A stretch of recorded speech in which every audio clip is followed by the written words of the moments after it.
Yes, well, today, as you know, the demonstration in Trafalgar Square, the march from Hyde Park, is about Trident and calling for the withdrawal from troops in Iraq and Afghanistan, no attack on Iran, and they're all the same issue because, I mean, not only is the Trident unusable, we can't afford it, all the cuts in public services are to pay for the Trident, and if you go along with the Trident, you'll be committed to American foreign and defence policy forever and ever.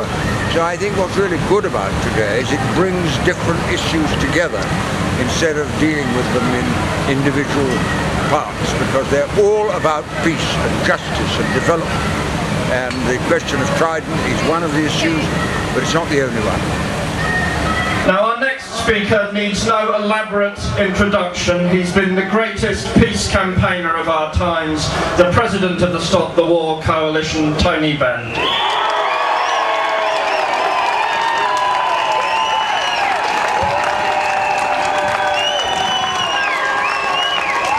Friends, who are we? We represent all political parties in Britain. We represent Jews, Christians, Muslims, Buddhists. We represent the majority of the American people who voted against Bush. We represent the overwhelming majority of the population of the world who are opposed to these wars.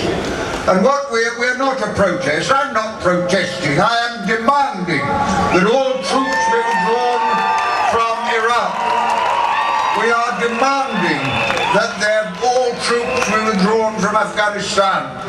We are demanding that the Israelis withdraw their troops from the Golan Heights, from the West Bank, from the Sheba Farm, so that the Palestinians can develop.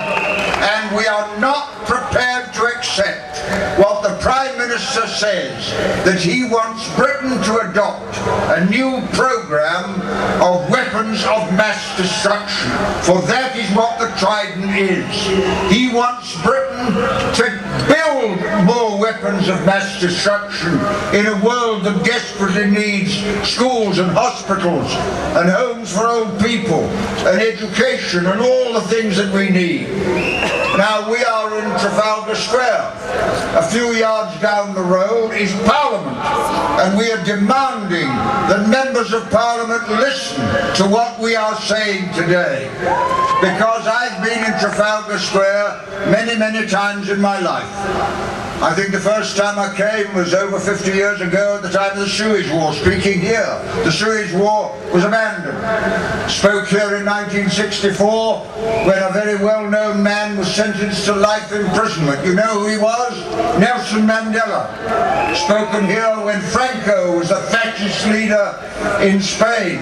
The women who wanted the vote campaigned here, the trade unions, the Irish. We are the voice of tomorrow, and I congratulate all the people who've come, because I think that the size of this demonstration indicates that our voice is not one that the government or Parliament dare to ignore. Good luck, thank you very much.